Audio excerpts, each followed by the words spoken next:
Countess berdarah. Di balik gaun bangsawannya, Elizabeth Bathory tampak seperti wanita aristokrat biasa. Cantik, terhormat, sepupu raja. Tapi di balik tembok kastil Caktice, ia berubah menjadi sesuatu yang lebih menyeramkan dari legenda vampir manapun. Julukannya, The Blood Countess. Dari tahun 1590-an hingga 1610, Elizabeth memburu gadis-gadis muda. Pembantunya, anak petani, murid dari sekolah perempuan yang dia dirikan sendiri. Usia mereka berkisar antara 10 hingga 18 tahun. Mereka bukan dicuri untuk uang, tapi untuk disiksa. Secara sadis dan sistematis, dibakar dengan besi panas, dicambuk hingga kulitnya terkelupas, dipaksa berdiri telanjang di salju sampai membeku. Dan konon, darah para gadis itu ditampung dalam ember, lalu dipakai Elizabeth untuk mandi, demi menjaga kecantikannya. Total korbannya, catatan resmi menyebut 80. Tapi dalam pengakuan seorang pelayan, jumlahnya mencapai 650 nyawa, tercatat dalam buku harian Elizabeth sendiri. Para pengikutnya dihukum mati. Tapi karena darah bangsawan, Elizabeth tak disentuh tali gantung. Ia dihukum dengan cara dikurung dalam kamarnya sendiri, tanpa jendela dan tanpa kontak manusia, hanya lubang kecil untuk memberi makanan. 4 tahun kemudian, pada 21 Agustus 1614 ia ditemukan tewas dalam keheningan. Tak ada jeritan, tak ada perlawanan. Hanya bangkai dari seorang wanita yang pernah memandikan dirinya dengan darah.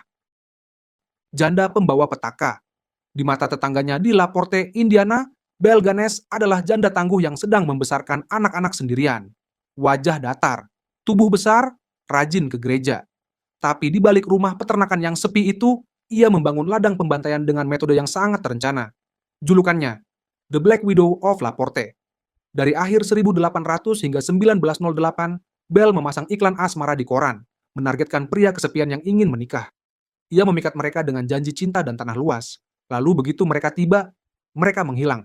Beberapa diracun, beberapa dipukul dengan palu, lalu dikubur di ladang belakang, bersama pakaian, surat cinta, dan dompet yang sudah dikuras. Korban resminya sekitar 14 orang.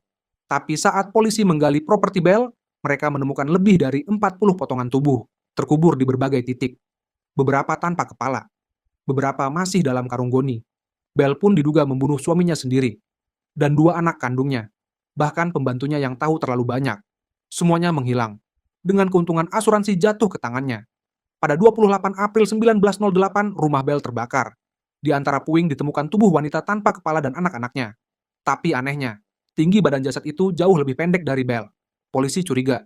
Belle memalsukan kematiannya, membunuh orang lain, memotong kepalanya, dan kabur dengan uang hasil pembunuhan. Ia tidak pernah tertangkap. Mereka menyebutnya ibu rumah tangga. Tapi kenyataannya, dia adalah mesin pembunuh, dengan dapur sebagai ruang eksekusi dan ladang sebagai kuburan massal. Tukang sabun dari neraka. Di kota kecil Correggio, Italia, Leonarda Cianciulli dikenal sebagai ibu rumah tangga yang ramah. Punya toko kelontong kecil, sering memberi ramalan lewat garis tangan. Tapi di balik senyum lembutnya, ia menyimpan altar pengorbanan yang lebih cocok ada di film horor. Julukannya, The Shopmaker of Correggio.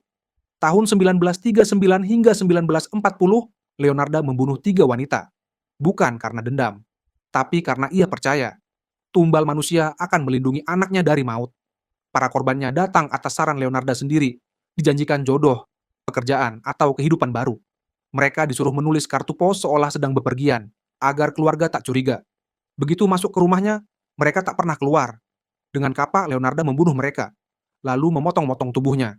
Dagingnya dilelehkan dalam panci besar, lemaknya dijadikan sabun, darahnya dicampur tepung, gula, coklat, dan telur untuk dijadikan kue. Dan ya, ia memakan kuenya sendiri bersama tetangga-tetangganya. Sabunnya bagus, katanya dalam pengakuan, berwarna putih dan wangi. Kasus ini terbongkar saat salah satu korban terakhir, seorang pensiunan bernama Virginia, hilang. Polisi curiga dan menggeledah rumah Leonarda. Di sanalah mereka menemukan panci besar, bekas cairan tubuh manusia. Di pengadilan, Leonarda tenang. Ia menjelaskan prosesnya langkah demi langkah, bahkan memperbaiki kesalahan jaksa. Ia bangga pada tekniknya. Hukuman, 30 tahun penjara dan 3 tahun di rumah sakit jiwa. Ia meninggal di sana pada 15 Oktober 1970. Dapur rumah Leonarda bukan tempat memasak, tapi tempat menyulap manusia menjadi sabun dan camilan. Pegulat pembunuh dari Meksiko. Di siang hari, Juana Barraza adalah wanita sederhana, mantan pegulat profesional dengan julukan La Dama del Silencio. Tapi saat malam tiba, ia berubah menjadi mimpi buruk bagi para lansia di Meksiko. Julukannya di media, La Mata Viejitas, pembunuh nenek-nenek. Dari akhir 90-an hingga 2006, Baraza berkeliaran di Mexico City. Ia menyamar sebagai perawat sosial, menawarkan bantuan pada nenek-nenek yang tinggal sendirian. Tapi begitu pintu tertutup, mereka dicekik dengan stoking, kabel, atau selendang. Tanpa suara, tanpa ampun. Motifnya, campuran antara trauma masa kecil dan dendam. Ibunya sendiri dulu menjualnya ke pria dewasa demi sebotol bir. Sejak itu, Juana tumbuh dengan kemarahan membara terhadap figur ibu. Total korban resminya, 17 wanita lanjut usia. Tapi banyak penyelidik meyakini angkanya bisa mencapai 40 korban. Terlalu banyak untuk dihitung, terlalu senyap untuk disadari. Yang membuat ngeri, di TKP tak jarang rumah korban tetap rapi.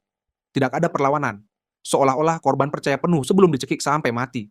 Kadang, Juana bahkan mencuri perhiasan mereka. Oleh polisi, ini dianggap sebagai tanda tangan dari pembunuhan yang disengaja, bukan spontan. Ia tertangkap pada 25 Januari 2006 setelah meninggalkan lokasi pembunuhan dan terlihat oleh seorang saksi. Di rumahnya, polisi menemukan barang-barang milik korban, semuanya disimpan rapi.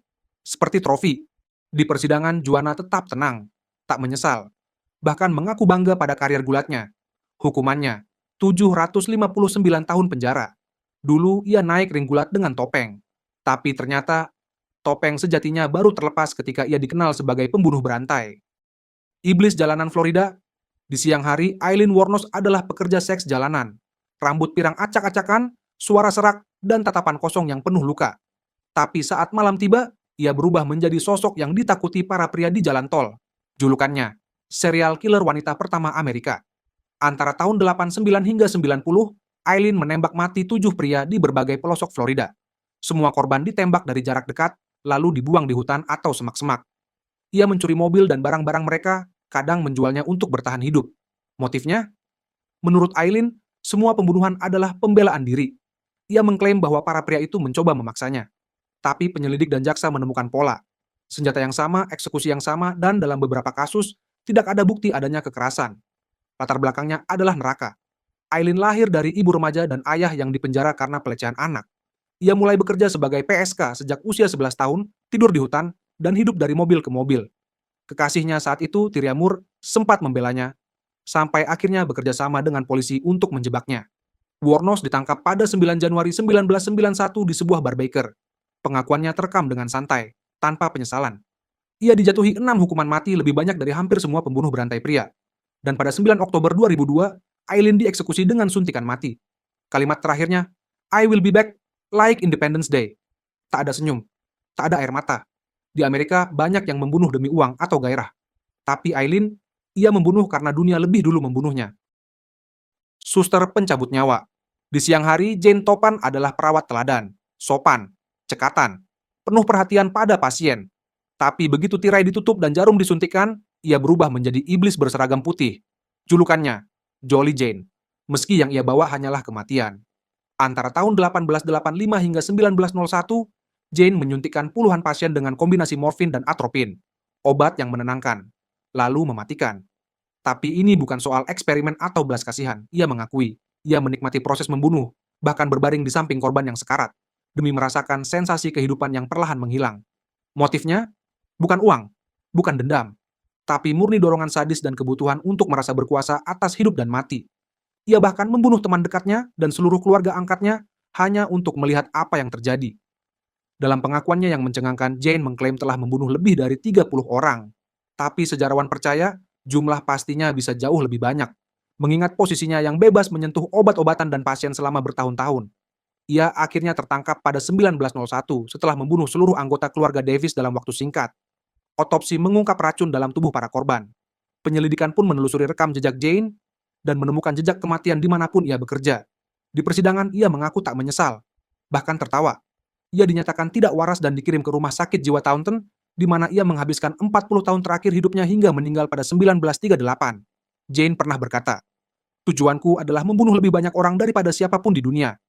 Seorang perawat sejatinya menyelamatkan hidup, tapi Jane Topan, ia merampasnya dengan sangat lembut. Ibu pemangsa bayi. Di siang hari, Amelia Dyer tampak seperti wanita tua yang penyayang. Ia menawarkan bantuan kepada para ibu tunggal di era Victoria, yang saat itu sangat dikucilkan. Tapi ketika malam turun, bayi-bayi yang dipercayakan padanya menghilang tanpa jejak. Julukannya di media, The Ogress of Reading. Selama lebih dari 30 tahun, Amelia menjalankan praktik baby farming, menerima bayi dari ibu yang tidak mampu dengan janji akan dirawat atau diadopsi. Tapi kenyataannya, sebagian besar dari bayi itu langsung dibunuh tak lama setelah uang diserahkan. Cara membunuhnya dingin dan efisien. Sebagian dicekik dengan pita, sebagian diracun, lalu dibungkus kertas dan dibuang ke sungai. Ia terus berpindah-pindah kota untuk menghindari kecurigaan. Motifnya? Uang. Ia memasang iklan di surat kabar, menawarkan perawatan penuh untuk bayi dengan bayaran di muka. Tapi semakin banyak bayi diterima, semakin cepat mereka dihabisi. Ia bahkan mengubah namanya beberapa kali agar bisa tetap menjalankan bisnis kematian ini tanpa dicurigai. Jumlah korban pastinya tidak diketahui. Tapi polisi percaya Amelia telah membunuh antara 200 hingga 400 bayi, menjadikannya salah satu pembunuh berantai paling produktif dalam sejarah Inggris. Ia tertangkap pada 1896, setelah satu paket berisi jasad bayi ditemukan mengambang di Sungai Thames. Paket itu dilabeli, dan itulah kesalahannya. Dari sana, polisi menelusuri jejaknya, menggeledah rumahnya, dan menemukan bau busuk, surat-surat adopsi, serta tali-tali pembunuh. Di persidangan, Amelia tidak membela diri. Ia mengaku bersalah, lalu diam. Pada 10 Juni 1896, ia digantung di penjara Newgate. Ia tak memakai jarum, tak butuh darah, cukup seutas pita dan keserakahan. Di era di mana wanita dianggap lemah lembut, Amelia menunjukkan bahwa kejam tak kenal jenis kelamin.